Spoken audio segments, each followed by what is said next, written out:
Hello guys, সকলে কেমন আছেন? আশা করি সকলে অনেক ভালো আছেন। আবারও গ্রেপ্তার হলো টিকটকার প্রিন্স মামুন ওরফে আব্দুল্লাহ আল মামুনকে বৃহস্পতিবার ঢাকা ভাটারা থেকে গ্রেপ্তার করা হলেও আদালত তাকে জামিন দিয়েছে। এর আগে গত বছর জুন মাসে লায়লা আক্তার ফারহাদের দায়ের করা ধর্ষণ মামলায় তাকে গ্রেপ্তার করা হয়েছিল। পরবর্তীতে লায়লা আক্তার মামুনের বিরুদ্ধে সাইবার নিরাপত্তা আইনের অনলাইনে মিথ্যা এবং মানহানির তথ্য প্রচারের অভিযোগ আনেন। কিন্তু গতই ১৩ জুলাই ঢাকার সাইবার ট্রাইব্যুনাল সেই মামলা খারিজ করে দেন। আদালত জানান যে নতুন সাইবার সুরক্ষা উক্ত দেশে এই অভিযোগ সংক্রান্ত ধারা না থাকায় মামলাটি বাতিল করা হয়েছে।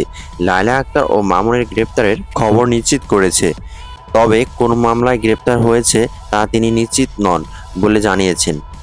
ভাটারা থানার ওসি মোহাম্মদ রাকিবুল হাসান গ্রেপ্তারের বিষয়টি নিশ্চিত করে জানান যে আদালতের ওয়ারেন্টের ভিত্তিতে মামুনকে গ্রেপ্তার করা হয়েছিল।